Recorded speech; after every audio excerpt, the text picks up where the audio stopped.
بسم اللہ الرحمن الرحیم۔ السلام علیکم۔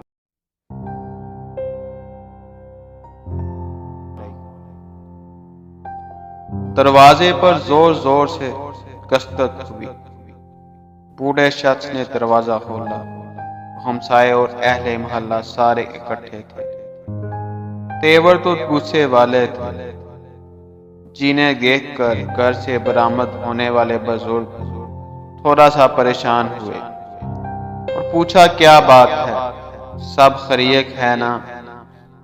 خیریت کہاں ہے بھائی، تمہارا لڑکا آئے روز ہمارے گھر کی دیواروں پر کوئلے سے پتہ نہیں کیا نقش و نگار بناتا رہتا ہے۔ ساری دیواریں اس نے کالی کر رکھی ہے، تم اپنے لاڈلے کو منع کیوں نہیں کرتے؟ اسے سمجھاؤ ورنہ اچھا نہیں ہوگا۔ بڑے میاں نے وقتی طور پر اہل محلہ کو سمجھا بجھا کر بھیج تو دیا، لیکن وہ اس شکایت سے قدرے نالاں بھی تھے۔ بیٹے کو سمجھایا، یار باز آ جا، کیوں تو لوگوں کو تنگ کرتا ہے؟ اپنی پڑھائی پر دھیان دے اور آئندہ شکایت کا موقع نہ دے۔ بیٹے نے سر جھکا کر سن کو لیا، لیکن وہ باز رہنے والا کہاں تھا؟ یہ آری ترچھی لکیریں کو اس کا شوق تھا۔ اس شوق سے لاقل کی کون اختیار کر سکتا ہے؟ پھر اس لڑکے نے باپ کا مان رکھتے ہوئے دیواروں کو کالا کرنا کرت کو کر دیا، لیکن دیواروں کے علاوہ جو بھی خالی جگہ ملتی وہاں وہ چاک یا کوئلے سے کچھ نہ کچھ بناتا رہتا۔ یوں یہ شوق اس کا پروان چڑھتا رہا۔ اسکول میں استاذہ کی غیر موجودگی میں تختے سیاہ پر چاک کی مدد سے وہ اپنا شوق کی تکمیل کرتا رہتا۔ کبھی ڈانٹ اور کبھی حوصلہ افزائی دونوں برابر ملتے رہے۔ وقت گزرتا رہا، اسکول میں منعقد خطاطی اور خوش نویسی کے مقابلوں میں حصہ لینا شروع کر دیا۔ جو بھی لکھا ہوا یا بنا ہوا نمونہ دیکھتا اسے ہو بہو چاک کی مدد سے بنا لیتا تھا۔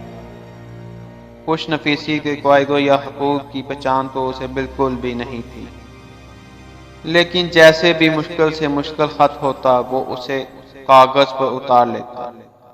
کوئی پوچھتا کہ یہ کون سا خط ہے یا کون سا سٹائل ہے تو وہ بتا نہیں سکتا تھا، کیونکہ اس کے پاس باقاعدہ قلم تو نہیں تھی، نہ ہی پہچان تھی۔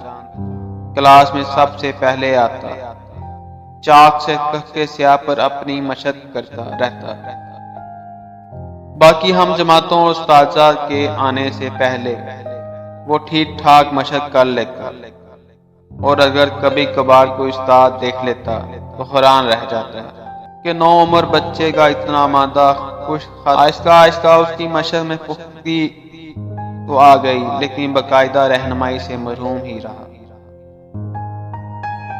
اسکول میں کوئی خطاطی کا استاد نہیں تھا، اور آرٹ یا ڈرائنگ کا استاد اسے تھوڑا بہت سکھا تو دیتا تھا، لیکن وہ لڑکا ان استادوں سے زیادہ بہتر لکھ لیتا تھا۔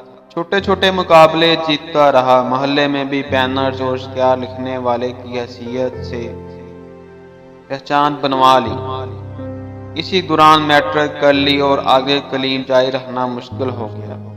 اسکول جانا چھوڑ دیا، برش اور رنگ لیتا اور گلی محلوں میں نکل جاتا، لوگوں کی دکانوں پر نام لکھتا، بینرز لکھتا اور چند پیسے کماتا۔ اس کام سے اسے تسکین نہیں مل رہی تھی، وہ اس کام کو اپنا اوڑھنا بچھونا بنانا چاہتا تھا، لیکن اسے کوئی راہ نہیں مل رہی تھی۔ اسکول جب چھوڑ دیا تو وقت کی فراوانی بھی ہو گئی اور کام میں روانی بھی ہو گئی۔ ایک دن اسے کہیں سے ایک کتاب مل گئی جس کا نام تھا خوش خطی سیکھیں۔ اس کتاب میں اردو اور عربی کے خطوط کے متعلق معلومات تھی، جیسے برش، قلم اور رنگوں کی بنیادی معلومات۔ اس نے وہ کتاب حفظ کر لی اور حقوق کی شکلیں جا کر کے ان کی مشق شروع کر دی۔ ایک دن وہ بڑی کتابوں کی دکان میں گیا اور وہاں سے اپنے کام کے متعلق کسی کتاب کا پوچھا۔ اس سے کوئی خاص کتاب کو نہ ملی، مگر عربی رسم الخط کے متعلق اسے ایک چھوٹا سا کتابچہ مل گیا۔ اس نے وہی خرید لیا۔ اب عربی کو وہ پڑھ نہیں سکتا تھا، لیکن عربی خطوط کی شکلیں اسے پتہ چل دی۔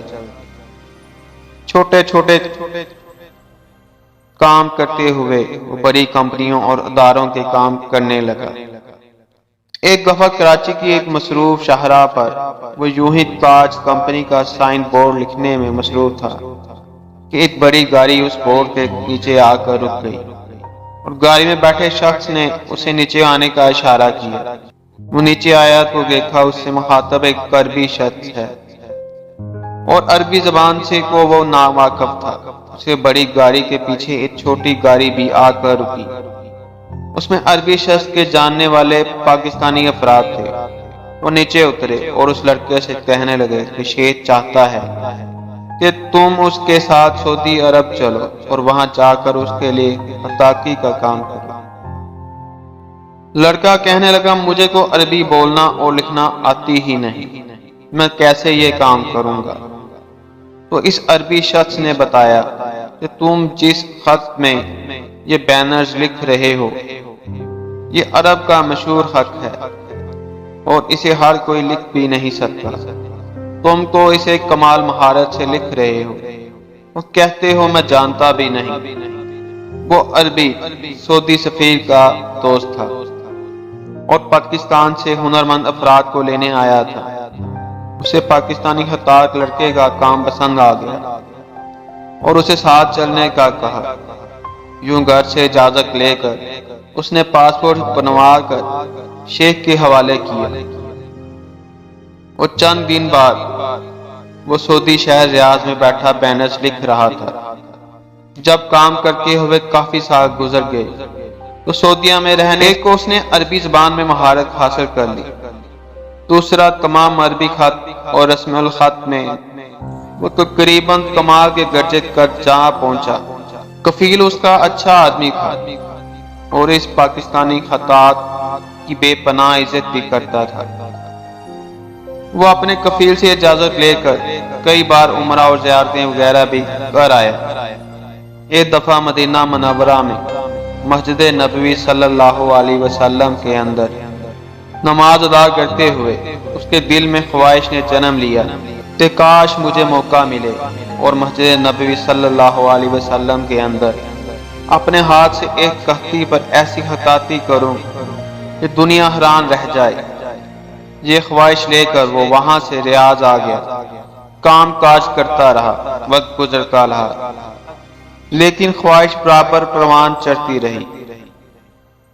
ایک بار اس نے کہیں سے سنا کہ مدینہ منورہ میں اعلان ہوا کہ دنیا بھر سے خطاط و حضرات کو دعوت ہے کہ وہ ایک مقررہ تاریخ پر ایک مخصوص رسم الخط میں ایک مخصوص عبارت لکھ کر جمع کروائیں۔ جو خطاط اس مقابلے میں پہلی پوزیشن حاصل کرنے میں کامیاب ہو گیا اس سے مسجد نبوی صلی اللہ علیہ وسلم کا خطاط مقرر کیا جائے گا۔ اسے لگا جیسے اس کی خواہش پوری ہونے کا وقت آ گیا ہے۔ وہ وہاں گیا اور دیکھا وہاں دنیا بھر کے ایسے خطاط اپنے کام لے کر آئے تھے کہ ان سب کے سامنے اس کی حیثیت کچھ بھی نہیں تھی۔ وہ گیا اور اپنا کام پیش کرنے کی خواہش تھی، لیکن کسی نے بھی اسے سنجیدہ نہ لیا۔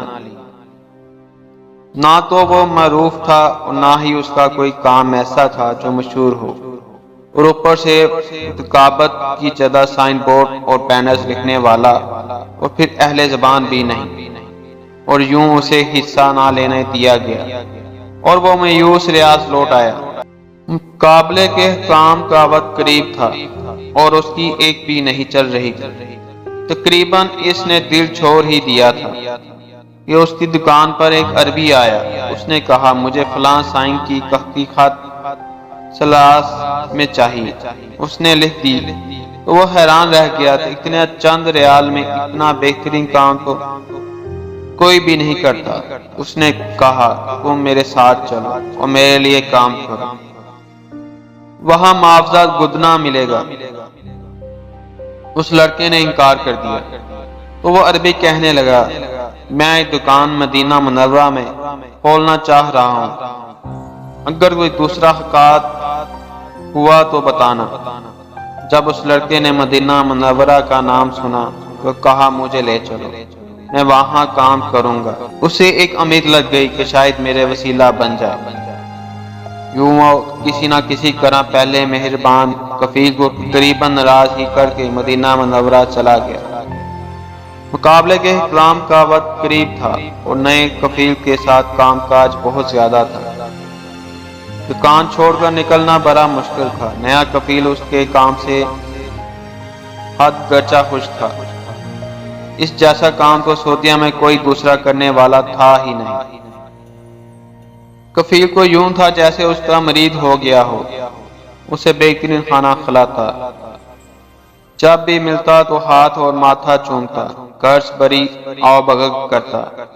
اس نے ایک دن کفیل سے اپنا مداح بیان کیا کہ میں مسجد نبوی صلی اللہ علیہ وسلم میں عکاقی کے مقابلے میں حصہ لینا چاہتا ہوں، میری کچھ مدد کر دو۔ کفیل نے اس کی بات مان لی اور اپنے جاننے والے سے کہہ کہلوا کر اسے کسی طرح سے اس مقابلے کا لے ہی گیا۔ بڑی مشکل سے اس کا نام رجسٹر ہوا اور اسے مقابلے کے لیے بطور نمونہ پہلے ایک عبارت لکھوائی گئی، پھر اسے شریک کیا گیا۔ یوں اس کی لکھی ہوئی تختی اور وہ اس مقابلے میں شریک ہو گئے۔ مقابلہ ختم ہوا اور نتائج کا اعلان کا دن تھا۔ دنیا بھر سے ماہر اساتذہ کے درمیان اس کا کام کیا حیثیت رکھتا تھا۔ بہرحال مقابلے کے نتیجے کا اعلان ہوا اور خلاف توقع وہ دنیا بھر کے ماہر خطوں کو چھاڑ کر اول انعام کا حقدار ٹھہرا۔ امام الحرم اور جیوری نے جب اس حقاق کا نام اور ملک پوچھا تو کہنے لگا، شفیق الزمان پاکستان سے۔ پورے مجمع پر خاموشی چھا گئی۔ پورے عرب کے حقات ایک دفعہ حیران رہ گئے کہ ایک اجنبی نام اور غیر عرب کیسے اہل عرب سے جیت گیا، اور وہ شخص جیتا جیسے مقابلے میں شریک ہی نہیں ہونے دیا جا رہا تھا۔ یوں جناب محترم شفیق الزمان کی خوش نصیبی اور سعادت کے کہاں ایک کشتی لگانے کی خواہش اور کہاں در و دیوار منور کرنے کے لیے مسجد نبوی صلی اللہ علیہ وسلم کا خطاط مقرر کیا گیا۔ آہستہ آہستہ وہ وہاں کے تمام خطوط کے استاد بن گئے۔ آج سعودی عرب میں نصف صدی کے لگ بھگ عرصہ گزارنے کے بعد مسجد نبوی صلی اللہ علیہ وسلم کے در دیوار پر 85% کام شفیق الزمان کے ہاتھوں کا لکھا ہوا ہے۔ حتیٰ کہ جس دروازے باب اسلام سے داخل ہو کر اور جس مقام پر پہنچ کر سارے عالم الاسلام روزہ اقدس صلی اللہ علیہ وسلم پر حاضری اور اسلام کی سعادت حاصل کرتے ہیں، ان تمام جگہوں کو شفیق الزمان کے قلم اور برش نے مزین کر رکھا ہے۔ ایک اجمی کا خطاط المسجد النبوی صلی اللہ علیہ وسلم پانا ایک معجزہ اور ایک سعادت سے کم نہیں۔ آج حرم مکہ کے امام حرم مدنی کے خطاط سے ملنے میں سعادت اور فخر سمجھتے ہیں، اور حرمین شریفین کے تمام خطاطی کے کاموں کے لیے شفیق الزمان سے مشاورت کی جاتی ہے۔